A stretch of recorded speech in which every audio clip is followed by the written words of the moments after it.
આજે 7 તારીખની 2 ગાયો આવી છે।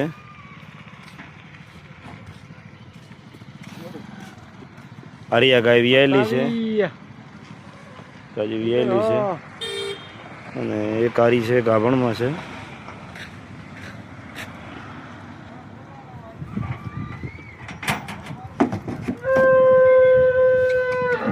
આવો લાવો રે।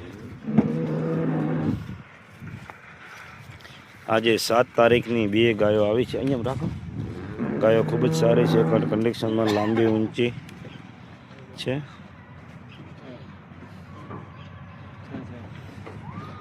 આ પણ ગાય સારી છે, લાંબા કાનવાળી છે, કટ કન્ડિશનમાં સારી છે,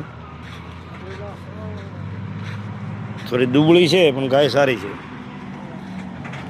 લોકલ છે, બનાસકાંઠાની ગાય। આનો આનો આનો બચ્ચું છે, એનું બચ્ચું છે।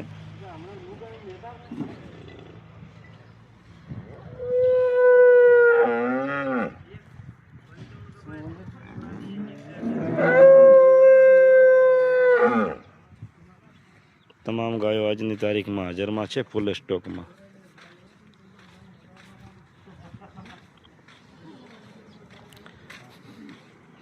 ચલો, જય માતાજી।